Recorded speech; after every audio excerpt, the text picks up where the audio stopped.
성찬을 통해서 또 주님께서 우리에게 베푸신 그 은혜와 그 희생의 사랑을 또 생각하시면서 오늘 이건 본문의 말씀을 가지고 십자가의 자리는 이라고 하는 제목으로 함께 말씀을 나누도록 하겠습니다. 오늘 종려주일입니다. 종려주일은 예수님께서 십자가에 못 박히시기 전에 나귀를 타고 예루살렘에 입성하실 때 군중들이 자기들의 겉옷을 길에 펴고 종려나무 가지, 대추 야자나무 가지죠. 가지를 가지고 맞으러 나와서 호산나 다윗의 자손이여 하고 외쳤던 사건을 기념하는 주일입니다. 이때만 해도 군중들은 예수님께서 예루살렘 성을 입성하면 이제 그 전에 정치 세력들을 다 뒤집어 엎고 새로운 왕으로 등극을 해서 태평성대를 열어줄 것이다 이렇게 기대를 했습니다. 그래서 호산나 다윗의 자손이야, 다윗이 왕이니까 새로운 왕이 이제 세워졌다. 그래서 우리가 고통받고 억압 중에 있는데 우리에게 진정한 자유와 기쁨과 평안을 줄 것이다 이렇게 기대를 했었습니다. 그때만 해도 군중들은 예수님이 왕이 될 줄 알고 이렇게 환영을 했습니다. 근데 예수님은 정작 어떻게 가셨습니까? 죽으러 가셨죠. 십자가에 못 박히시기 위해서 가신 것입니다. 어쨌든 군중들은 다 잘 몰랐지만 예수님은 또 그것까지도 다 그림으로 보시고 또 예루살렘으로 고난 받으시기 위해서 입성하셨습니다. 그것을 기념하는 주일이 바로 오늘 종려주일입니다.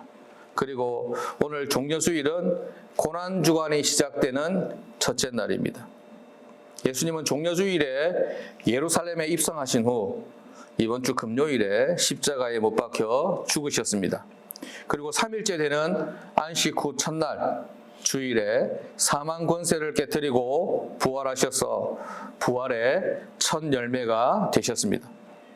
이번 종려주일과 고난주간 기간에는 우리를 구원하기 위해 십자가에 죽으신 예수님의 사랑과 용서 그리고 고난을 깊이 묵상하는 의미로 십자가 위에서 마지막으로 말씀하신 그 7마디 말씀, 가상칠언이라고 그러죠. 가상칠언의 말씀을 한 구절씩 묵상하고자 합니다. 그래서 오늘 첫 번째 가상칠언, 월요일부터 토요일까지 이렇게 7개의 말씀을 내일 우리 아침마다 우리 말씀 나눌 때 그렇게 하나씩 나눌 수 있도록 하겠습니다. 이번 고난주간 한 주간 동안 예수님께서 십자가에서 우리를 용서하고 구원하는 최후의 순간에 하신 7마디의 말씀을 묵상할 수 있는 기회가 될 수 있기를 바랍니다. 그러면서 주님의 사랑과 희생 그리고 우리를 위한 고난에 함께 동참할 수 있는 기회가 되고 주님을 사랑하는 고백을 몸소 실천해보는 귀한 한 주간이 될 수 있기를 주님의 이름으로 축복합니다. 요즘에는 그런 게 좀 잘 없었는데 예전에는 저희 이제 외할머니 살아계실 때 이렇게 보니까 우리 어머니도 그렇게 했고 윗대로부터 전해 내려오는 거 배운 거죠. 이 고난 주간에는 평소에도 많이 굶고 하지만 또 항상 아침 금식을 하시더라고. 그래가 아침 금식한 거, 밥 먹을 거 쌀 다 퍼놨다가 주일날 부활주일날 그걸 또 이렇게 부활주일날 이렇게 헌물이죠, 헌물하고 헌금하고 이렇게 하시더라고요.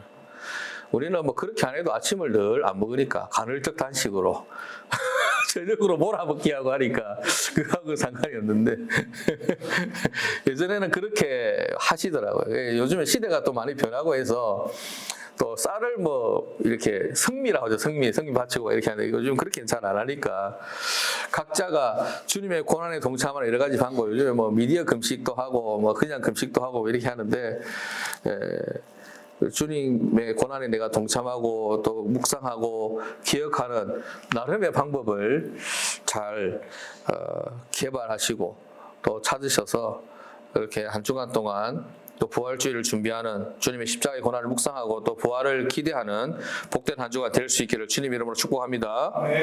예수님께서 십자가에서 하신 7마디 가상칠언 말씀이 오늘 말씀이죠. 첫 번째, 아버지 저들을 사하여 주옵소서.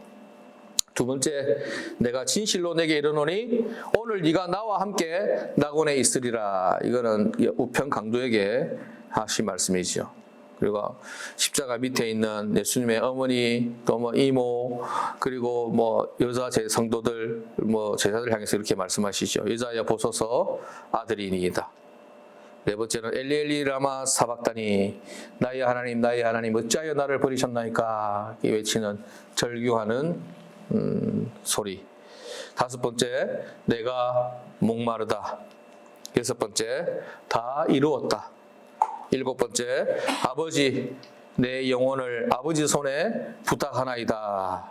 이렇게 일곱 마디의 말씀을 하셨습니다. 이 중에서 오늘 이 시간에 함께 나눌 말씀은 십자가에 달리신 예수님께서 처음으로 하신 말씀, 아버지 저들을 사하여 주옵소서, 자기들이 하는 것을 알지 못함이니이다의 말씀으로 함께 은혜를 나누고자 합니다. 아무리 헌신적이고 아무리 봉사정신이 투철한 사람도 자신이 극심한 고통에 시달리거나 죽을 위기에 처하거나 혹은 엄청난 부끄러움의 자리에 있을 때는 남을 돌아볼 여유가 잘 없습니다. 그렇다고 또 그렇게 하더라도 다른 사람이 왜 넌 이타적이지 못하냐, 너 왜 그렇게 이기적이냐, 이렇게 손가락질하거나 핀잔을 줄 사람도 없습니다. 자신에게 있는 고통은 남을 돌아볼 마음의 여유를 빼앗아가 버립니다. 우리나라 속담에 보면 내 코가 석자다 이런 말 있잖아요. 내가 힘든데, 내가 고통스러운데, 내가 배고픈데, 내가 이렇게 경황이 없는데 어떻게 주위를 살피고 남을 돌아보겠는가라는 말이지요. 뿐만 아니라 부끄러움은 자신도 모르게 다른 사람을 향한 마음의 문을 닫게 만듭니다. 때로는 부끄러움은 아픔도 있게 만들지요. 뭐 길거리 가다 넘어지면 흔히 아이고 쪽팔려라 이래가지고 아픈 줄도 모르고 얼른 일어나가지고 어디 이렇게 숨을 곳을 찾고 이렇게 하잖아요. 그만큼 우리는 체면이 중요하고 또 내가 부끄럽지 않은 삶을 살고 부끄러운 모습을 보이는 것에 굉장한 어려움이 있습니다. 그러나 우리 주님은 이러한 엄청난 고통, 엄청난 부끄러움의 자리에서도 자신을 돌본 것이 아니라 우리를 염려하고 사랑하셨습니다. 오늘 말씀으로 묵상할 내용은 첫째, 십자가의 자리는 우리를 구원하기에 부적절한 자리, 죄악의 자리라는 것입니다. 오늘 제목이 십자가의 자리는 점점점인데 십자가의 자리는 어떤 자리라고요? 우리를 구원하기에 부적절한 자리, 그리고 최악의 자리입니다. 조금 전에 말씀드린 것처럼, 왜냐하면 너무나 고통스러운 자리이기 때문에, 남을 돌아볼 여유가 없는 자리입니다. 너무나 부끄럽고 수치스러운 자리이기 때문에 남을 생각할 여유, 자신도 돌아볼 여유가 없는, 자기 고통도 돌아볼 여유가 없는 그런 자리인 것입니다. 십자가의 자리는 그 자체로 엄청난 고통의 자리, 부끄러움의 자리이기 때문에 그 자리에서 남을 돌아보기에는 부적절하다, 최악의 자리다 할 수 있습니다. 손과 발에 생사를 뚫고 못이 박혀 있습니다. 그렇게 손과 발에 못이 박힌 채로 십자가 형틀이 수직으로 세워지면 체중이 실리면서 못이 박힌 손과 발의 생살이 찢어지게 되겠죠. 말로 표현할 수 없는 고통이 찾아올 것입니다. 이렇게 견디고 있을 바에 차라리 죽는 것이 더 나을 것이다 라는 그런 생각이 들 만큼의 고통이 있는 그 십자가의 자리에서 다른 사람을 돌아볼 여유는 없을 것입니다. 십자가의 자리는 부끄러움의 자리입니다. 예수님의 십자가의 고난을 주제로 만들어진 영화나 유명한 화가들이 그린 그림을 보면 십자가에 달린 예수님의 모습이 완전히 발가벗겨진 모습은 아니죠. 뭐 영화로 만들어졌으니까. 또 아무리 사실적으로 리얼하게 표현한다 할지라도 아픈 모습은 뭐 상처는 그렇게 표현하더라도 완전하게 다 벗어진 모습으로 그리지는 않습니다. 그러나 성경 요한복음 19장에 기록된 십자가의 장면을 보면 예수님을 십자가에 못 박던 군인들이 예수님의 옷을 벗겨 제비 뽑아 나누어 가지고 속옷도 완전히 벗겨버렸다, 이렇게 성경은 증언하고 있습니다. 예수님의 십자가 현장에는 예수님의 어머니도 계셨고 예수님의 이모도 계셨고, 그리고 예수님께 은혜와 사랑을 입어 따르던 마리아와 사랑하는 제자들이 있었습니다. 그동안 주님을 사랑하여 믿고 따르던 가족들, 그리고 제자들, 믿음의 여성도들이 있는 그 자리에서 주님은 완전히 발가벗겨져서 수치와 모욕을 당했습니다.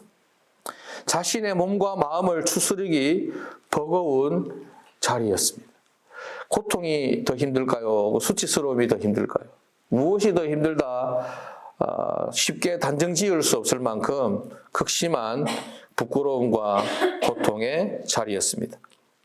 그런데 그 자리에서, 그 십자가 위에서 우리 주님의 입술에서 나온 첫 마디는 34절 말씀에 아버지여 저들을 사하여 주옵소서라는 탄식이었습니다. 그 고통의 자리에서도 주님은 저들을 염려하셨고 저들을 돌아보셨습니다. 그 저들 속에 저와 여러분들의 이름도 들어있는 줄로 믿습니다. 주님은 십자가에 달려서도 우리를 염려하셨고 우리의 영혼을 위해 기도하셨고 우리를 살피셨습니다. 이런 주님의 뜨거운 사랑을 사도 바울은 로마서에서 어떻게 기록하고 있습니까? 로마서 8장 35절에 누가 우리를 그리스도의 사랑에서 끊으리요? 환난이나 곤고나 박해나 기근이나 적신이나 위험이나 칼이랴. 우리를 그리스도의 사랑에서 끊을 수 있는 것은 아무것도 없다는 말입니다.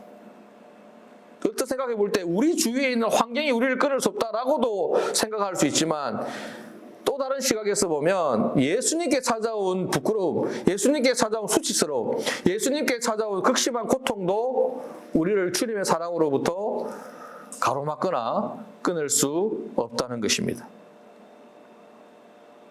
사랑하는 여러분, 십자가에서도 우리를 기억하고 끊임없이 우리를 사랑하신 주님의 은혜에 감사하는 마음으로 이번 한 주간 주님의 고난에 동참할 수 있게 되기를 주님의 이름으로 축복합니다. 네.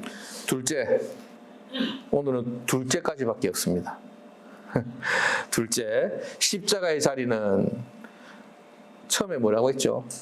우리를 구원하기에 부적절하고 최악의 자리다라고 했습니다. 두 번째는 십자가의 자리는 우리를 용서하고 구원하기 위한 최선의 자리, 최상의 자리였습니다.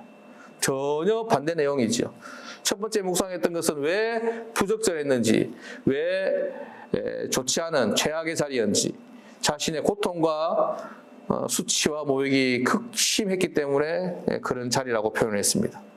두 번째는 그럼에도 불구하고 십자가의 자리는 우리를 구원하기 위한 최선의 자리, 최상의 자리입니다.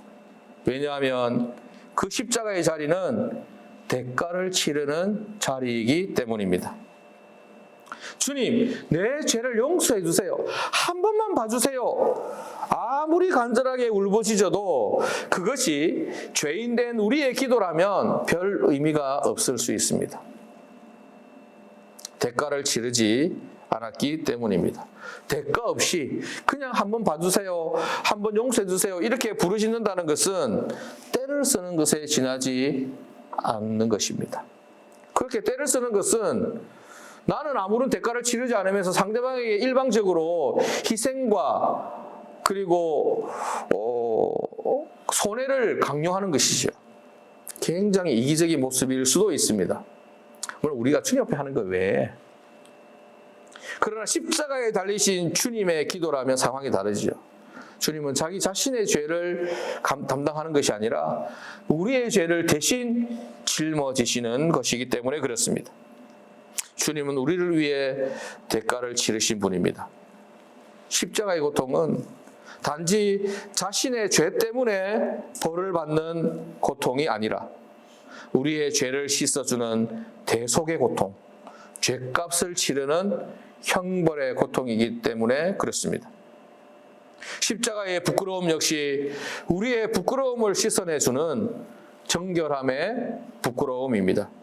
이사야 53장 5절에 이사야 선지자 이렇게 말씀하고 있죠. 그가 찔림은 우리의 허물 때문이요 그가 상함은 우리의 죄악 때문이라.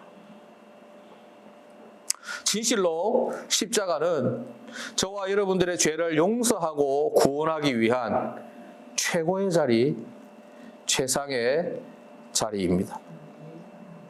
그래서 주님은 그 자리로 가셨습니다. 거기서 대가를 치르시고 거기서 우리를 위해 중보하며 희생해 주셨습니다. 저와 여러분들을 위해 고통과 부끄러움의 자리를 마다하지 않으신 그 주님의 은혜에 감사하는, 더 깊이 감사하고 묵상하는 복된 주일, 또 이번 한 주간 될 수 있기를 주님 이름으로 축복합니다. 그 깊은 감사를 2026년 종려주일을 맞이해서 또 고난주간을 맞이해서 주님의 고난에 동참하는 마음으로 또 경건한 한 주간을 보내며 주님의 고난을 묵상하는 오늘 하루, 이번 한 주간 될 수 있기를 주님의 이름으로 축복합니다. 기도하겠습니다.